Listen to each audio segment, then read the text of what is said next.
A Vamos sal. a comenzar con la última actividad del día de hoy, con la conferencia del doctor Gustavo Fole, este, sobre citoarquitectura del núcleo, que seguramente nos va a ilustrar de muchos adelantos en su constitución desde la época que nosotros lo estudiábamos.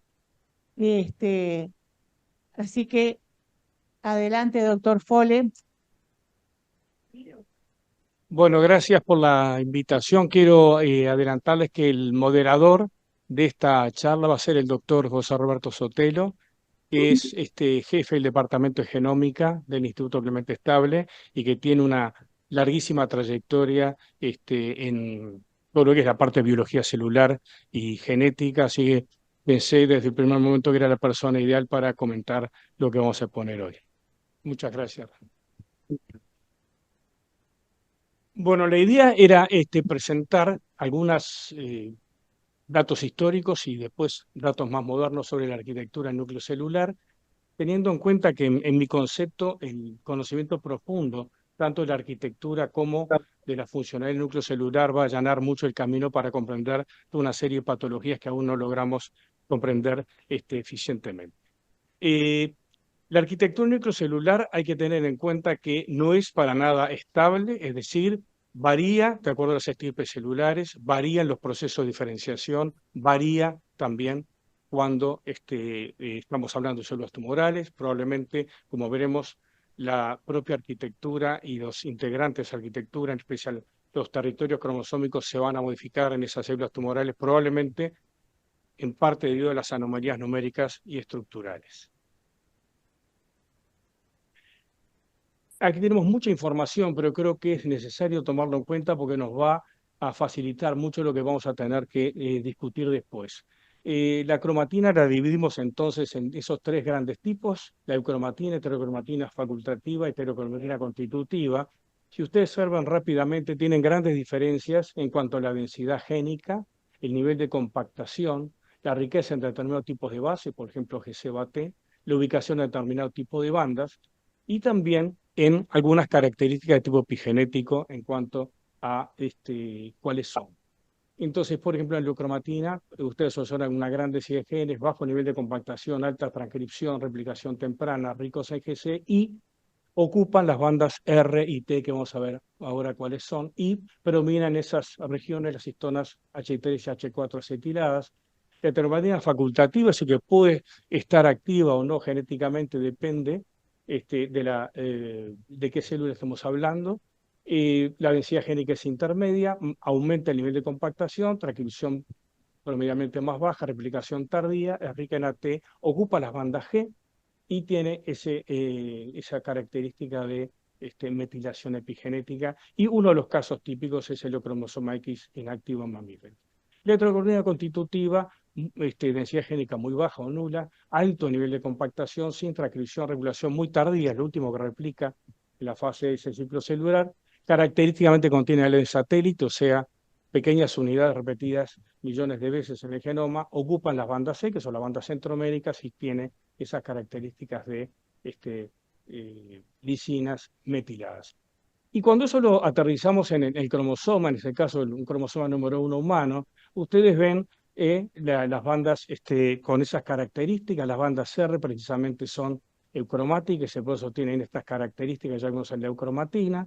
Las bandas G son más que nada heterocromatina de tipo facultativo, y vamos a tener luego las bandas C, que ocupan esta región centroamérica. Nosotros son todas bandas intercalares, y veremos las bandas T, que son las que tienen mayor riqueza en genes, mayor riqueza en GC y también en secuencias repetidas dispersas, que ahora veremos que son las secuencias ALO. En el genoma humano, las regiones teloméricas son las que tienen mayor riqueza en genes.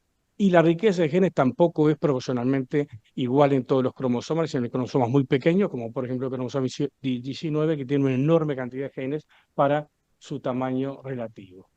Y también dentro de esto que estábamos viendo, las secuencias repetidas dispersas, que son las secuencias tipo ALU, son las que llaman SINES, ocupan las bandas R en su mayoría, y también en su mayoría las secuencias L1 son las lines, ocupan las bandas oscuras, que son las bandas G. Quiere decir que existe una partición de estas secuencias medianamente repetidas en el genoma, y eso ha hecho hablar de que existe un subgenoma de tipo constitutivo, que es precisamente las bandas de tipo R y las bandas T, que contienen los genes que tienen que funcionar en todas las células sí o sí. Y después, en las bandas G, el subgenoma tejido específico, contiene genes que se activarán o no, depende de la célula que estamos hablando. Entonces, eucromatina, bandas R y T, heterocromatina, bandas G y C. Siguiente. Acá vemos una micrografía electrónica de dos células completamente diferentes en cuanto a su nivel de transcripción. Uno es un linfocito estimulado a la izquierda y a la derecha un granulocito. Y ustedes pueden ver claramente que existe un alto nivel de transcripción, el nivel de heterocromatina a nivel nuclear de tipo denso es bajo. Aquí tenemos el nucleolo. Y comparado con este granulocito, donde ven que predomina muchísima heterocromatina en la periferia nuclear de este núcleo polilobulado, y también existen a nivel más interno cromocentros de heterocromatina constitutiva. Siguiente. Si vamos a la historia de cómo fueron hallados los territorios cromosómicos, que en realidad Ravel no los llamó territorios cromosómicos, pero en 1885 describe en núcleos en profase de células epidérmicas salamandra maculata estos dibujos de cámara lúcida, logra postular primero la constancia en el número de cromosomas. Fue el primero en postular que el número de cromosomas no cambiaba de acuerdo a la fase del ciclo celular, y también la persistencia y la estructura cromosómica en la interfase.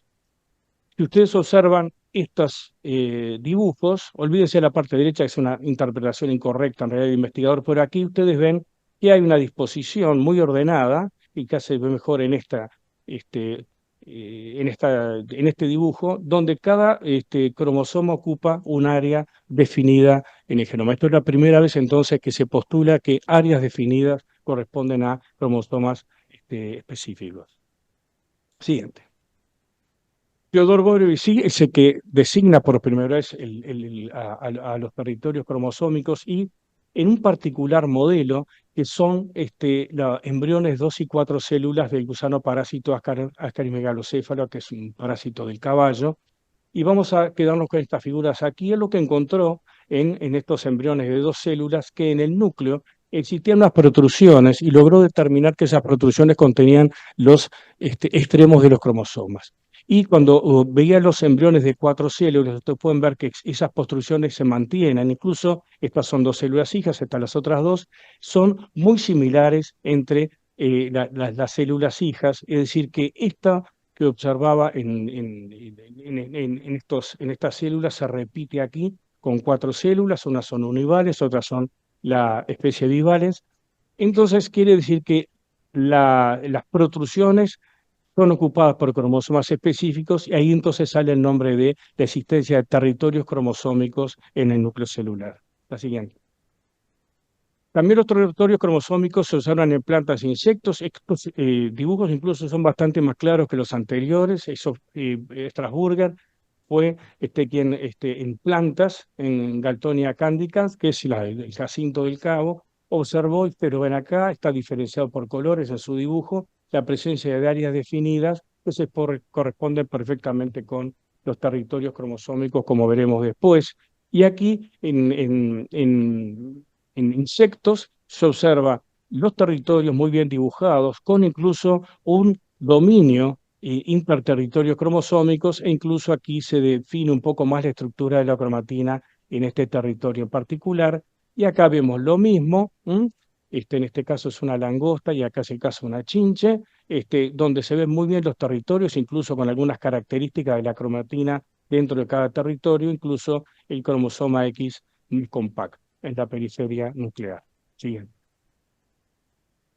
Después de estos descubrimientos, y que estamos hablando prácticamente de inicios del siglo XX, fin del siglo XIX, principio del siglo XX, desaparece prácticamente todas las investigaciones sobre territorios cromosómicos, y es más, esto es de la década del 90, un conocido libro de biología celular que mostraba como arquitectura del núcleo celular naturalmente la estructura del ADN y que luego caía en una estructura donde teníamos una especie de sopa, de fibras de cromatina sin ningún tipo de organización interna. Y este concepto se mantuvo pese a que antes de esta fecha, si ya en el 80, como veremos enseguida, se logró determinar por una, digamos, una experimentación muy ingeniosa la existencia de territorios cromosómicos. La siguiente.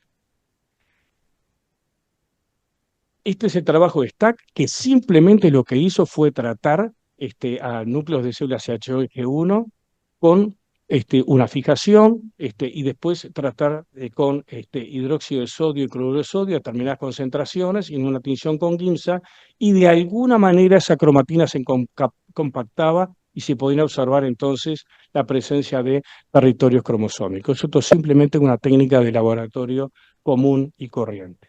La siguiente.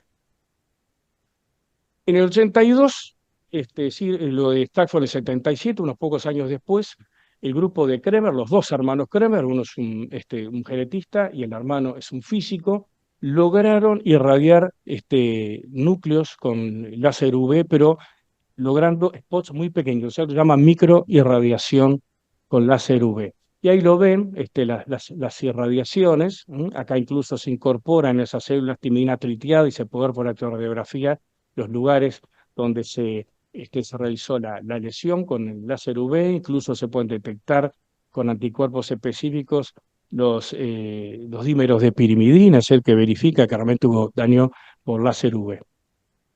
La siguiente. ¿Cuál era la idea? La idea de los Kremer era que si existía precisamente un desorden en el núcleo, si toda la fibra cromatina en forma desordenada, la irradiación, un spot muy pequeño, iba a producir daño en muchos cromosomas, lógicamente están todos mezclados, pero si había una organización territorial, el daño se iba a ver en unos pocos cromosomas. La siguiente. Y esto fue lo que observaron en metafase subsiguiente de células dañadas por microirradiación UV, que aparece solamente un cromosoma número 1 que está aquí dañado y también un cromosoma número 7, lo cual daba entonces la idea de que efectivamente existían territorios cromosómicos y de ahí entonces el escaso daño a nivel de cromosomas específicos con la microirradiación. La siguiente. Otro dato que ellos observaron que es bien interesante es que en tiempo cero o horas después de la irradiación, los territorios cromosómicos, una vez dañados, mantienen su estructura, es decir, se repara las lesiones, pero el territorio mantiene su configuración. Siguiente. Vamos a ver los avances entonces tecnometodológicos. Bueno, naturalmente que para seguir avanzando se necesitaban alguna serie de avances. El primero que vamos a presentar es la clasificación y la microdisección cromosómica para lograr tener sondas de cromosomas completos para continuar la investigación sobre territorios cromosómicos. Para la clasificación cromosómica lo que tenemos que obtener es metafases, es decir, cromosomas libres. Llevamos células en cultivo, con altos niveles de colsemid, se detienen muchas células en metafase, se rompen las células, teñimos los cromosomas sueltos con un fluorocromo, por este caso es Hetch, y los pasamos por un clasificador celular, y como ustedes pueden ver acá, yo puedo tener con un alto nivel de pureza los cromosomas específicos, número 1, número 9, en este caso humano, por ejemplo. Este sistema fue el que se utilizó en el proyecto Genoma Humano. Es decir, se estudió la secuencia de ADN cromosoma por cromosoma y lo primero que se hizo fue clasificarlos con esta método. El otro puede ser la microdisección cromosómica, yo acá presento la microdisección láser, pero puede ser mecánica también. Entonces me permite un solo cromosoma, obtenerlo y utilizar esta técnica después para obtener la zona. En el caso de la microdisección láser es bien interesante, pues se utilizan preparados con una membrana especial, ahí se colocan los cromosomas, se hace un zoom, digamos, se marca que el cromosoma se quiere extraer, se hace un pulso de UV y ese cromosoma salta y se pega en la tapa de este tubo se cierra y se empieza a hacer toda esta técnica, que es la amplificación, la marcación naturalmente primero la fragmentación del ADN, su amplificación, marcación con sonda por Nick Translation, se optimiza y testado de las ondas, denaturación de las mismas, hibridación in situ sobre cromosomas o núcleos y la detección con anticuerpos unidos a fluorocromo. Siguiente. Lo otro es la microscopía confocal.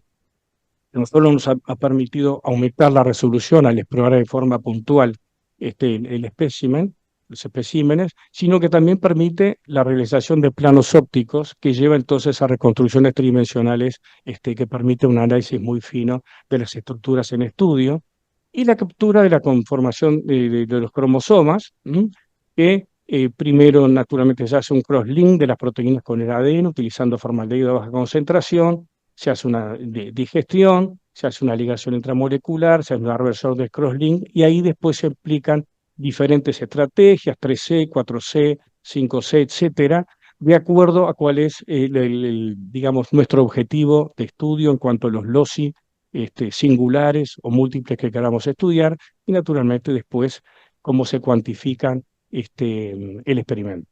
Siguiente. Hibridación in situ fluorescente. Entonces, cuando nosotros tenemos esas ondas de cromosoma único, podemos entonces hibridarlas en metafases y podemos identificar, por ejemplo, en este caso únicamente los cromosomas 3, en este caso los cromosomas 11, y si cuando vamos a mirar los núcleos, de repente a la misma preparación, vemos entonces que tenemos dos territorios bien definidos, es decir, que podemos ahora, con la hibridación in situ fluorescente, reconocer perfectamente la presencia, en este caso, de un par cromosómico y su ubicación en el núcleo. Como pueden ver, son naturalmente dos cromosomas homólogos y no están asociados esos territorios. La siguiente. Localización nuclear de los cromosomas ricos y pobres en genes. El cromosoma 19 probablemente es el cromosoma más eucromático de todo el cariotipo humano, y el 18 es un cromosoma prácticamente muy heterocromático, uno es muy rico en genes y el otro es pobre. Prácticamente el 19 triplica en genes al cromosoma 18 y son aproximadamente semejanzas en tamaño y en número de pares de bases. Fíjense entonces lo que sobraron los estudios también del grupo de Kremer, que el cromosoma 18, rico en genes, tiene una posición central y los cromosomas 18 heterocromáticos una posición más periférica. Acá está en un corte sagital, en el eje, este es un eje XY, este es un eje XZ, o sea que acá estamos aprovechando precisamente el sistema de lectura por planos ópticos y nos permite entonces hacer este tipo de reconstrucción. Se ve muy bien la periferia del cromosoma 18 y la centralidad del cromosoma 19. Siguiente.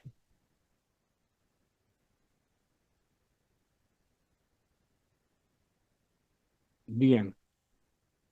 Lo interesante de este hallazgo en cromosomas 18 y 19 que se conservan en la evolución esa posición nuclear de los territorios cromosómicos. Y acá les los números, por ejemplo, ven 76 megabases el cromosoma 18, 63 y más o menos los genes 500 y 1500. Pero fíjense, acá está la comparación de los cromosomas 18 de humanos, chimpancé, gorila y orangután, es decir, nuestros parientes más próximos desde el punto de vista evolutivo, y acá el cromosoma 19, y ustedes ven que más o menos se mantiene. Naturalmente los números son diferentes porque el número de cromosomas también es diferente en los primates no humanos, pero en el caso del gibón, por ejemplo, está la misma estructura traslocada a otro cromosoma, y en el caso del gibón está distribuido, por ejemplo, la formación del cromosoma 19 en tres cromosomas diferentes. Y entonces es interesante analizar qué pasa en esos territorios, que lo vemos al siguiente diapositiva. Este es otro caso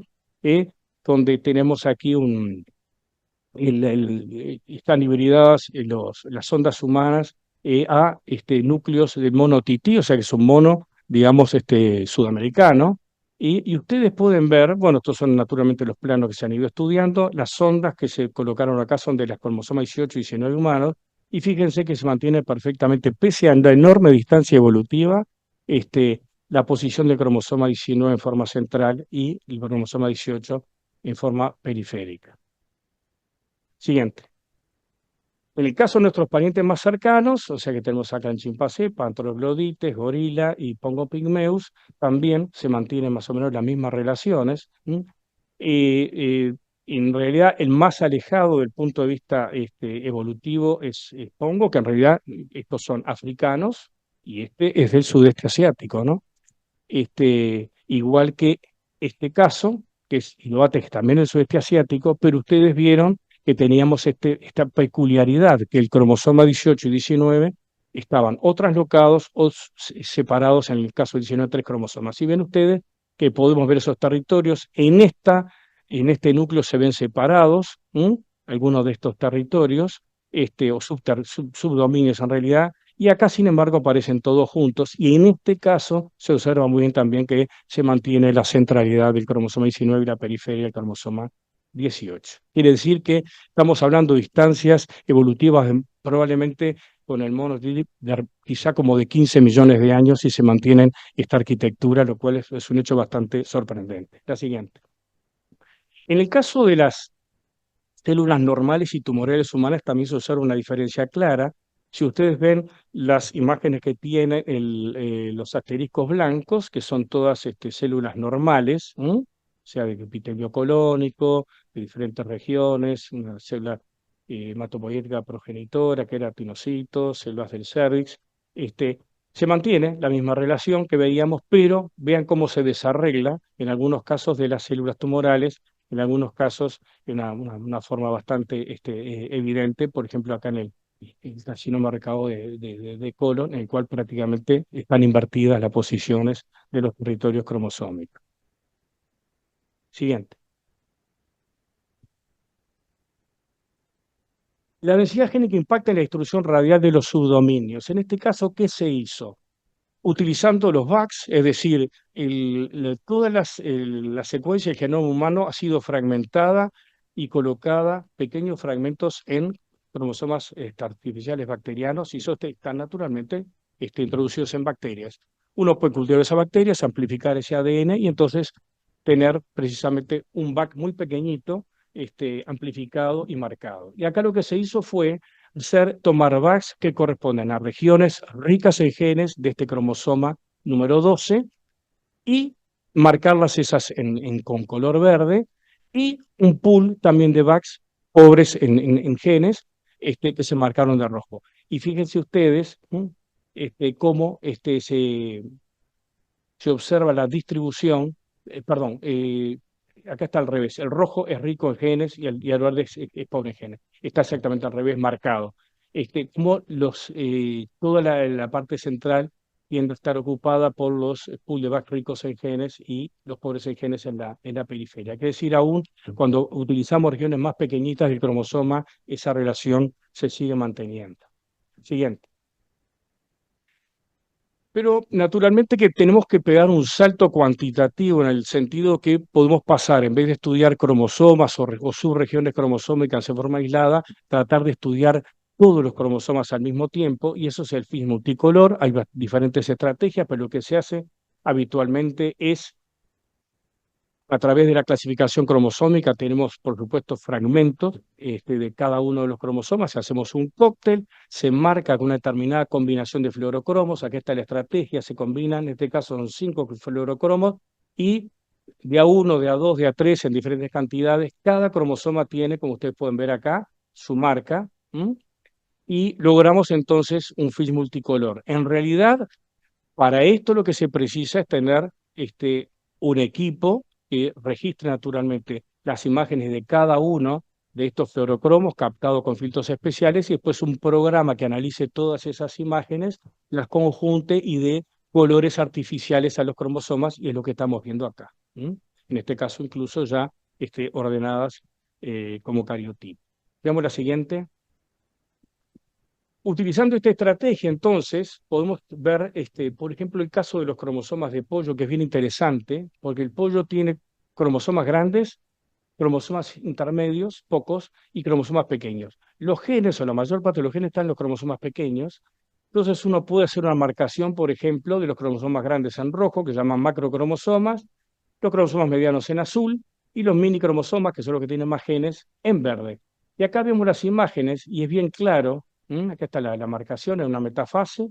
Es bien claro, por ejemplo, aquí o aquí, de que esta imagen o esta, en lo cual la parte central está ocupado siempre por los minicromosomas y la parte intermedia los cromosomas medianos, que tienen una riqueza promedio en genes, y la parte periférica está dada por los macrocromosomas. Esto también nos enseña que aparte de la riqueza génica, el tamaño también tiene su influencia y los cromosomas grandes tienden en general a ubicarse en la periferia nuclear.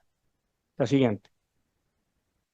También, utilizando también el mismo sistema, En este caso se marcaron solamente los macrocromosomas, y los minicromosomas estarían en los espacios vacíos acá, pero lo que nos permite ver este film multicolor es la distribución radial de los cromosomas en este fibroblasto embrionario de Poche. Entonces, y esto es un concepto que se mantiene a lo largo de las especies, es decir, que la organización de los cromosomas en el núcleo o como arquitectura, el núcleo celular, es de tipo radial.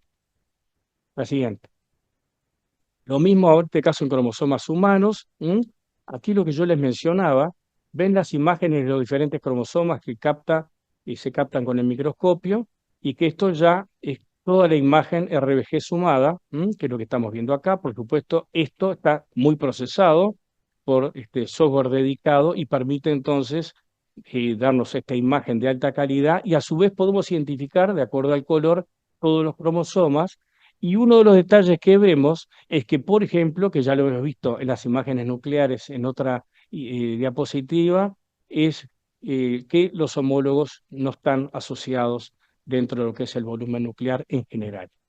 Acá lo que nos permite también los programas es esta imagen, o al tener naturalmente todos los planos ópticos, permite rotar la estructura y analizarla con mayor detalle. E incluso, fíjense, esto es un interesante experimento computacional, se arma una especie de metafase, con los cromosomas como especie de bastones, y se hace lo que se llama una iteración de Monte Carlo, y fíjense, con 200 se empiezan a visualizar algo como, es un fenómeno de iteración por decondensación. Ya se empiezan a visualizar algo parecido a los territorios, en 1000 más, y finalmente tenemos algo parecido a esto, simplemente con este procedimiento de tipo computacional. La siguiente. ¿Qué factores impactan en la distribución radial de los territorios cromosómicos? Demostrados, que lo vamos a ver enseguida, que es la lamina C, el receptor de la lamina B o el EBR, que cuando no están, hay una inversión de la arquitectura nuclear. El tamaño cromosómico, como ya vimos, la densidad génica, y se han propuesto todos estos, modificaciones post-traduccionales de histonas, agentes remodeladores de la cromatina, actividad transcripcional, secuencias Sainz y Line, repetidos centroméricos, RNA largos no codificantes. Por ejemplo, uno típico sería XIS, que media inactivación del cromosoma X y lo envía a la periferia nuclear, el nucleolo, los speckles. De estos hay trabajos que apoyan digamos, su importancia, pero yo diría que todavía no son totalmente concluyentes, o hay otros trabajos que no lo soportan de la misma manera, pero estos sí, yo diría que están muy bien demostrados. La siguiente. Bueno, fit de brazos cromosómicos y subdominio. Ya vimos algo de esto, pero fíjense que nosotros por microdisección cromosómica podemos marcar brazos en forma separada. Y eso tiene impacto en los estudios de patología cromosómica. Podemos identificar muy fácil, por ejemplo, inversión pericéntrica, simplemente mirando los colores. O si no, simplemente observar cómo se comportan esos territorios de brazos, que no se mezclan. Los territorios correspondientes a los brazos son siempre entidades separadas en el núcleo interfásico. Lo siguiente. Lo mismo, en este caso, para el cromosoma número 1, por microdisección, tenemos marcados los brazos, brazo corto y brazo largo, y como vemos en el núcleo interfásico, en este caso son fibroblastos, esto se hizo en un linfocito. Fíjense que se mantienen también, en este caso, la posición independiente, adyacente pero independiente de cada uno de los brazos como territorios cromosómicos. Este es el cromosoma X, que por microdisección se marcaron las regiones teloméricas y subteloméricas en verde, y pueden ver cómo se mantiene la independencia de esta región y de esta región aquí en el territorio, y ya vemos que el X inactivo tiene un volumen menor que el X activo, quiere decir que ya nos demuestra, ya en este territorio marcado por FISH, un volumen más compactado. Acá se ve también en cromosomas X, se han estudiado en un territorio, es del X activo, la actividad de estos dos genes, que en realidad es una translocasa de adenosina, donde se ven los dos LOCI activos, y en el caso del X inactivo, un LOCI está colocado en el interior, y simplemente al estudiar entonces los cortes podemos transparentarlo aquí. Estos, insisto, está en discusión de que siempre los LOCI activos están en la periferia de los territorios y los que inactivos en el interior. Es parte de algunos modelos, pero no está totalmente confirmado. Y fíjense, también esto interesante, que está el cromosoma 7, los territorios, fíjense el carácter anfractuoso de esos territorios, ¿no? ¿Mm? Lo cual implica, como vamos a ver después, una intensa asociación con lo que es el dominio intercromosómico y la posibilidad entonces de acceder rápidamente a la superficie de estos dominios en caso de activación de algún loci específico. La siguiente. Bueno, y esto es un estudio que hicimos nosotros. Nosotros trabajamos muchísimo con la línea celular CHO. Esta es una técnica que desarrollamos aquí eh, para estos tipos de estudios cromosómicos, la microscopía de luz reflejada, y es una línea que tiene muy poca heterocromatina, y casi toda la heterocromatina está en el cromosoma brazo largo del cromosoma X, siendo totalmente heterocromático el brazo largo y eucromático el brazo corto. Entonces digo, bueno, sería interesante, visto que la heterocromatina siempre se ubica en la periferia, utilizarlo como modelo para ver dónde se ubica en los núcleos de SHO. Hicimos la microdisección cromosómica, bueno, todas las etapas de marcación, y ustedes pueden ver aquí, no sé si se ve bien con esta luz, ¿se ven bien la fluorescencia igual? ¿Sí? Pueden ver aquí los núcleos, no sé si están muy pequeños, pero todos ellos, la sonda que está marcada en rojo del cromosoma, del brazo largo del cromosoma X, está todas en la periferia nuclear. Siguiente. Podemos también y afinar mucho más la puntería y ya tomar una banda, la banda distal del cromosoma 11, que es la 11p1515, y utilizar los backs y hacer un diseño en el cual pongo el primer back es de color rojo y el último de la serie es de color verde, incluso dejo una zona sin backs, híbrido todo en los núcleos. Y fíjense, este es el territorio cromosómico y puede verse como este extremo se escapa en algunos casos de lo que es el territorio nuclear, probablemente porque está activado y en transcripción, en algunos casos está más compacto, como acá, y se puede ver muy bien incluso el espacio entre la parte acá en el amarillo que ha quedado al no colocar ningún back allí, ¿no? Que está señalado con el asterisco. Quiere decir que podemos hacer exploraciones bastante finas a nivel de una banda cromosómica específicamente dentro de un territorio, ¿verdad?, donde se localiza en el mismo. Siguiente. Las secuencias SINES, acá en la metafase se muestran en verde, cuál es la localización de las secuencias SINES en las metafases, y eso lo vamos a trasladar entonces dónde está a nivel nuclear. Se supone, volvimos hoy, que como están inmersas en la eucromatina de las bandas R, deberían estar en el interior nuclear, y es lo que estamos viendo acá. Están marcadas la luz en un color verde, amarillo en realidad, y la contractinción del ADN se encontró por 3, que es este rojo, y se ve muy bien entonces la disposición interna de la secuencia SALU en estos fibroblastos humanos, y en la parte externa el ADN, que en realidad está marcando la heterocromatina compacta periférica. La siguiente. Bueno, y la arquitectura nuclear invertida en bastones de la retina de ratón.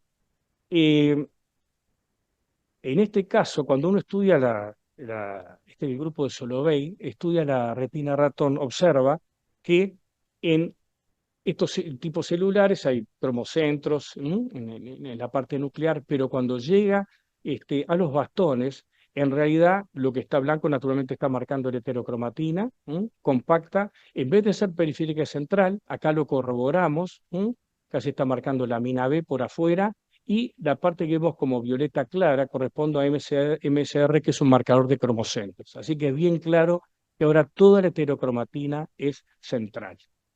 Siguiente.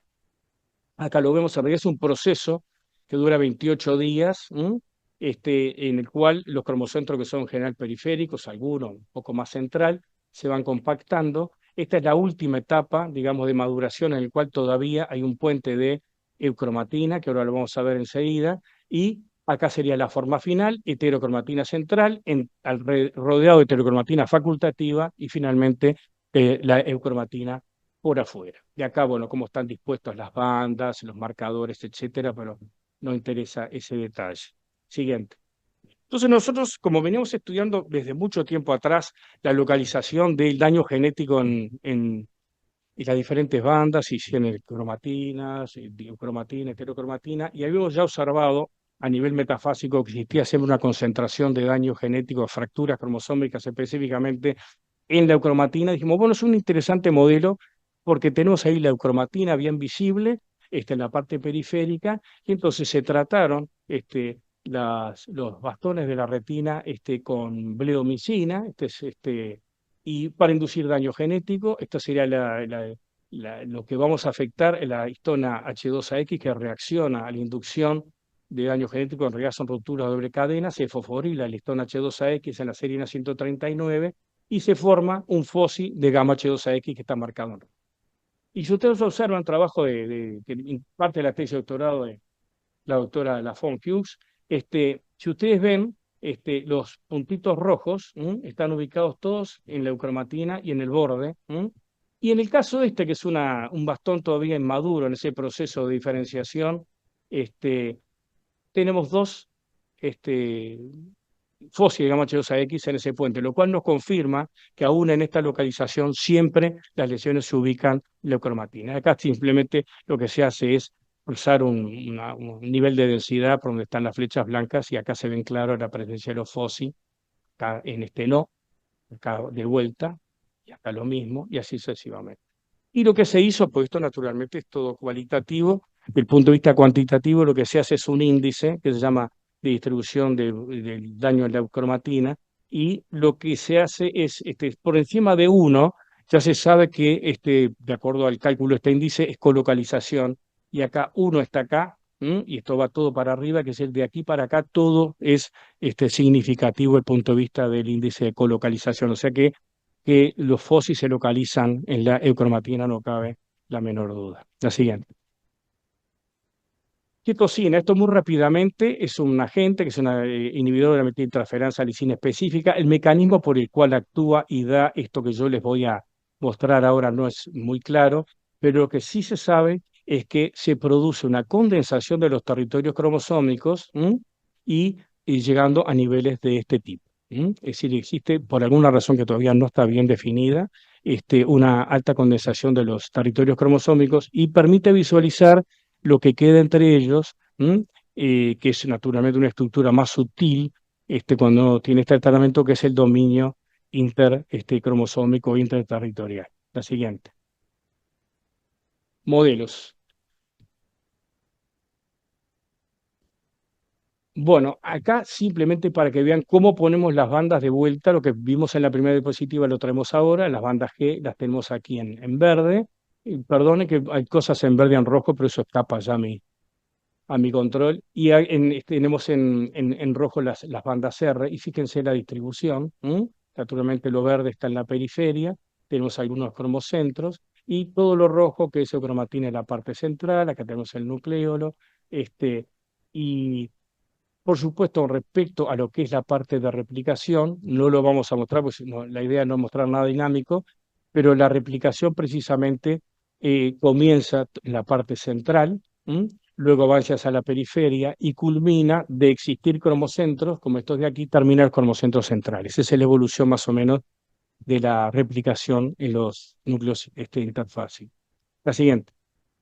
Es un modelo ya clásico, el modelo territorios cromosómicos y dominio intercromosómico, en el cual se postula, bueno, ven la distribución radial de los cromosomas bien claro, la independencia de los brazos cromosómicos como subterritorios en el núcleo, y la presencia, acá está puesto como una malla verde, de lo que es todo el dominio intercromosómico, que en realidad permea todo el interior del núcleo, y a través de esos canales y cisternas llegarían todo lo que las maquinarias necesarias para transcripción, replicación, reparación, toda la maquinaria de procesamiento de ARN mensajeros, etcétera. Bueno, naturalmente también el efecto de posición que está puesto aquí, lo que está muy junto a la periferia nuclear, es un ambiente de carácter represivo, y es un ambiente, digamos, transcripcionalmente activo más hacia la parte central.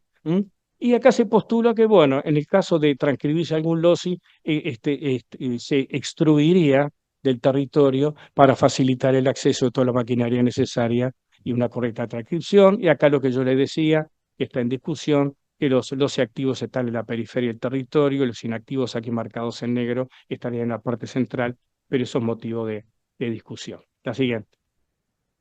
Es un modelo que surgió después, en el cual plantea de que en realidad los cromosomas tienen un cierto nivel de interposición, es decir, de solapamiento, de interdigitación, podríamos decir, que lo ven acá en esta microscopía confocal, del cromosoma 5 en verde y el cromosoma 7 en rojo, y también acá este cromosoma 1 y cromosoma 2, donde ven que hay unas ciertas interdigitaciones en la coloración. Bueno, Franco y Pombo lo que hicieron fue, en realidad, atacar por la microscopía electrónica.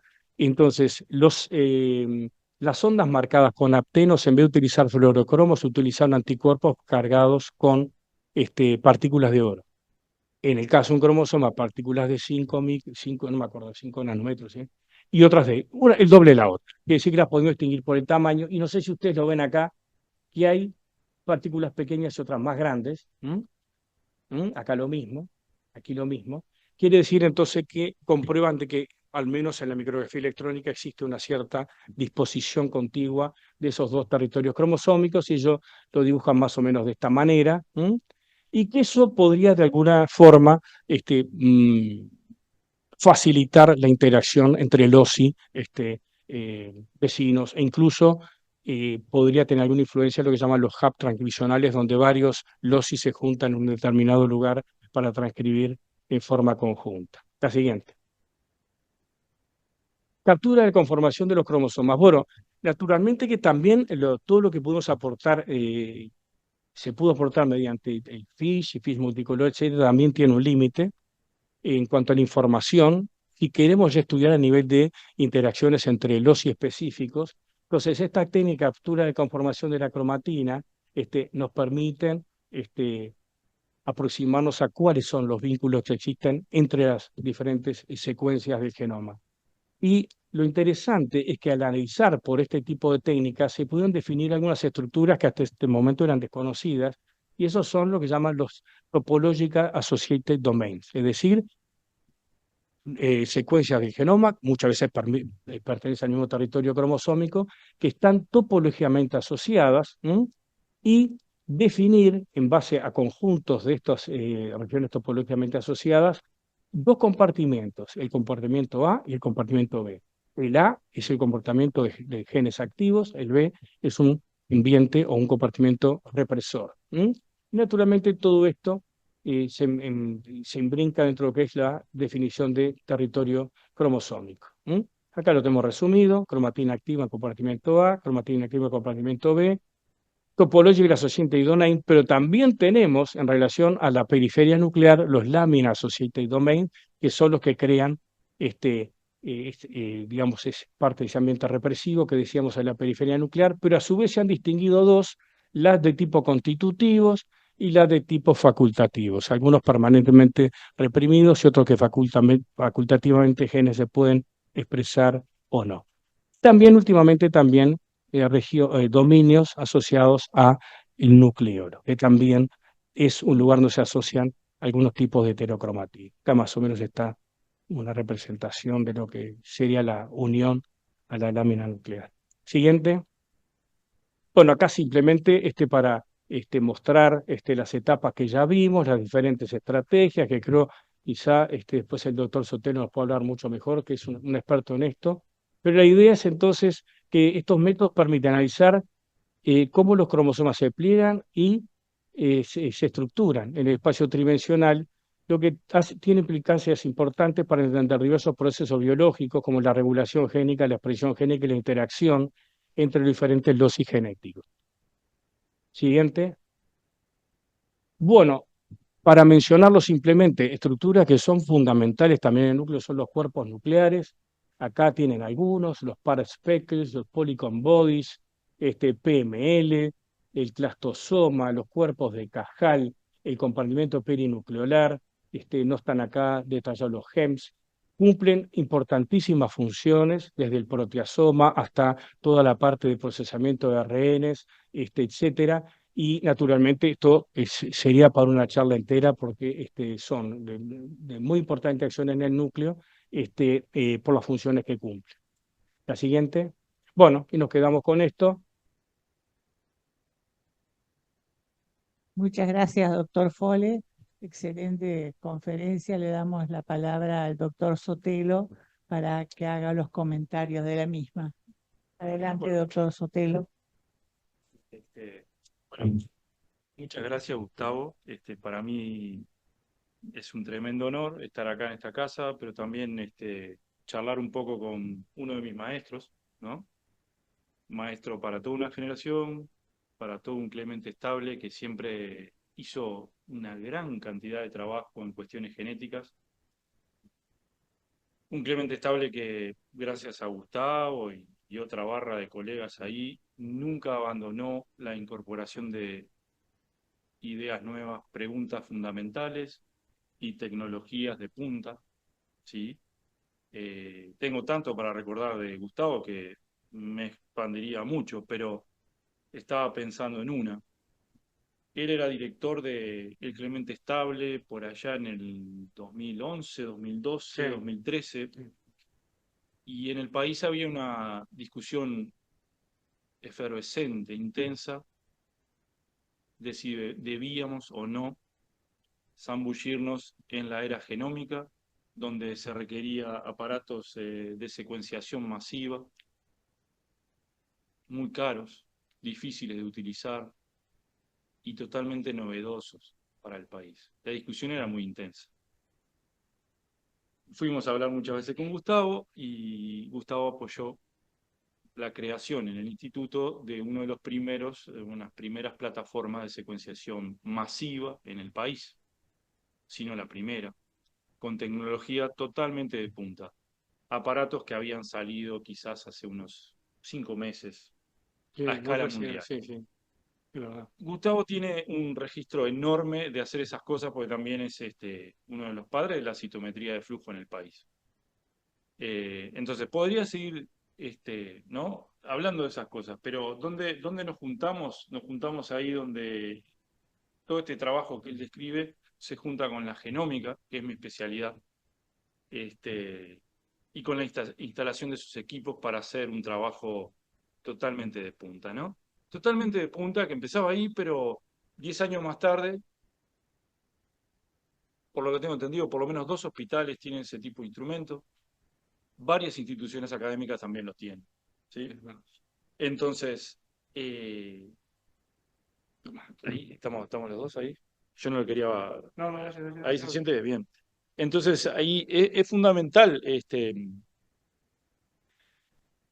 recopilar, recabar y afirmar y subrayar que la vocación de innovar, la vocación de dar pasos adelante donde es inseguro, donde es difícil, donde se cuestiona, la tiene y siempre la tuvo el profe Fole, la tiene Clemente Estable y la tienen casi todos los científicos que nos jugamos la ropa por hacer este tipo de cosas.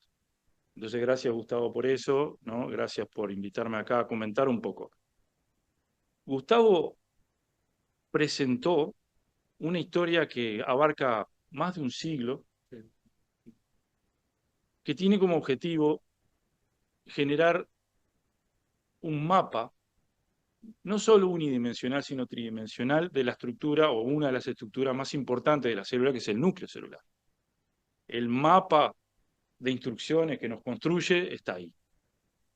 Pero lo notable es que el mapa de instrucciones tiene una complejidad enorme, ¿no? Enorme, que todavía, yo diría, ¿no? Nos vamos a cansar, como decía la frase de Clemente Estable, pero los problemas van a seguir ahí. Sí, siguiente generación. Las siguientes generaciones, me cuento entre ellas, aunque ya estoy un poco ya pasado de edad para ser joven, tienen mucho para adelante. ¿Por qué? Fíjense que se pensaba en un mapa lineal y los citogenetistas le ponían la capa más de arriba de cómo se organizaba el núcleo celular. Y cuando aparecen las tecnologías de secuenciación masiva, que son esas 3 o 4 diapos que Gustavo pone al final, se conectan definitivamente las técnicas macro, pero a nivel núcleo, ¿no? Estamos hablando de un espacio de 5 micras cúbicas o un poco más, 5 por 3, ¿no? 5 por 5 por 5.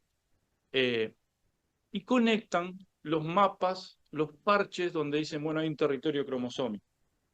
Pero, ¿cuáles son las reglas que permiten armar el territorio? Por las técnicas que Gustavo contaba, empezaron a definirse unas cuantas. Y por las técnicas de secuenciación masiva, se definen un sinnúmero de reglas nuevas que permiten armar ese pequeño espacio del núcleo con una estructuración de un cromosoma en ese espacio. Y ese mismo set de reglas es para cada cromosoma.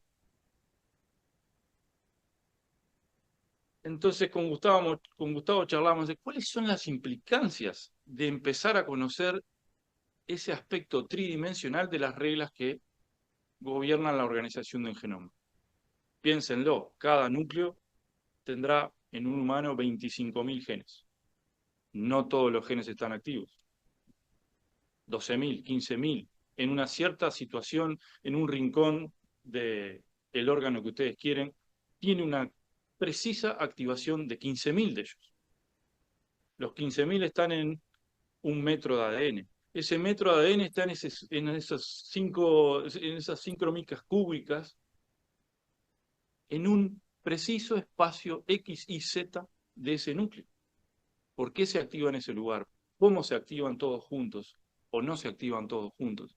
La genómica empieza a ponerle un montón de reglas a cómo se prenden y apagan en un espacio tridimensional los 25.000 genes que tenemos en cada célula en cada momento.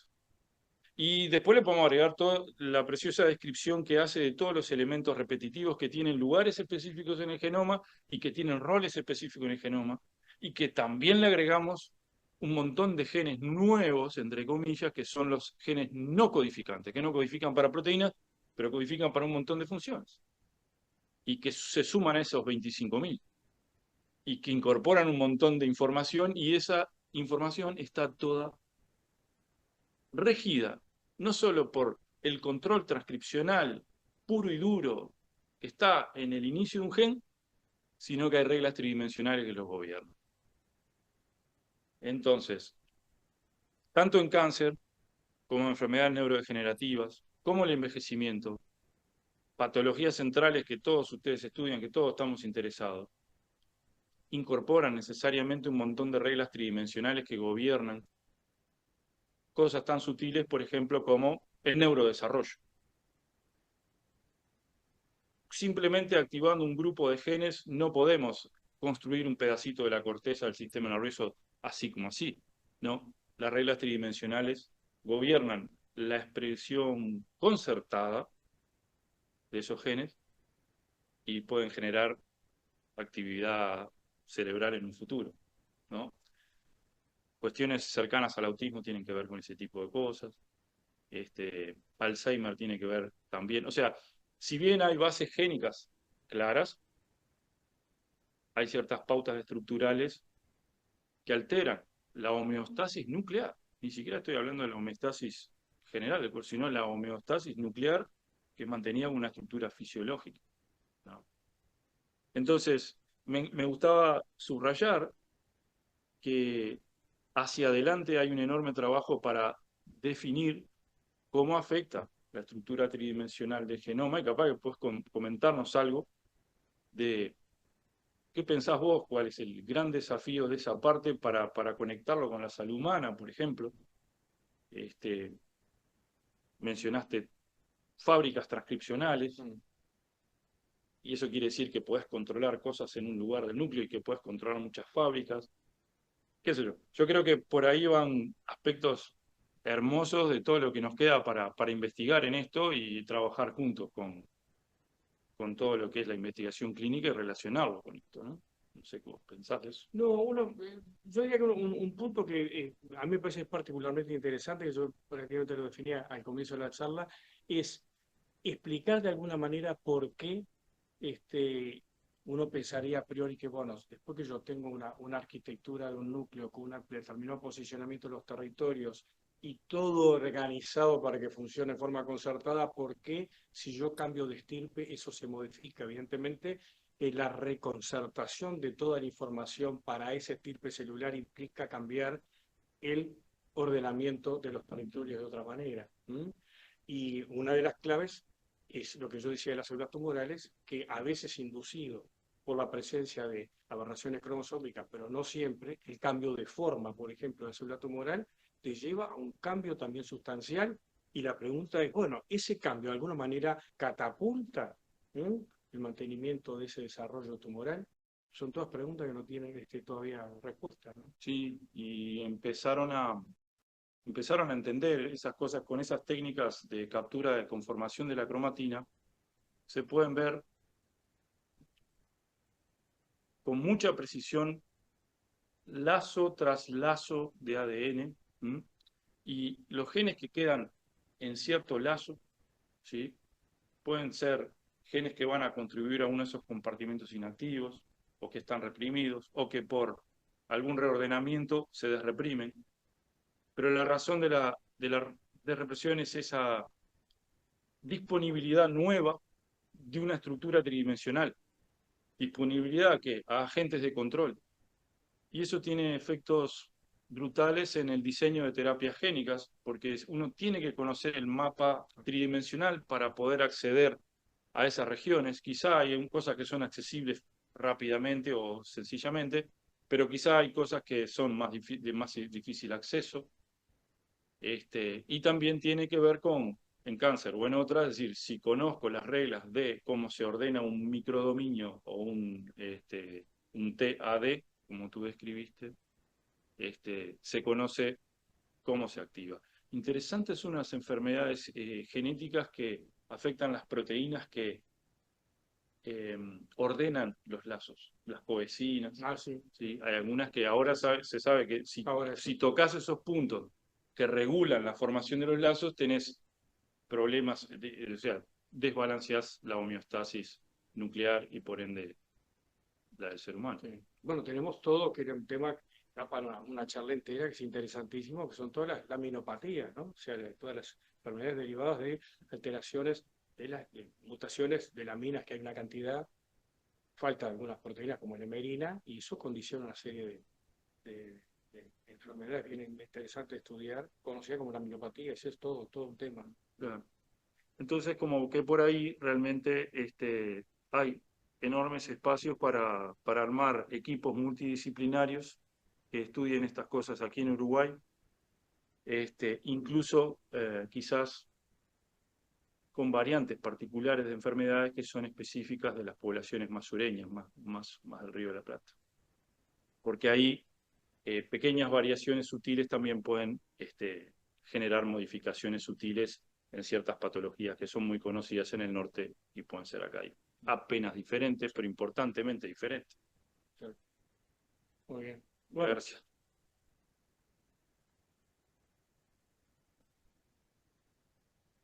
Muchas gracias al doctor Pole y al doctor Sotelo por los comentarios y acercarnos a la medicina del futuro.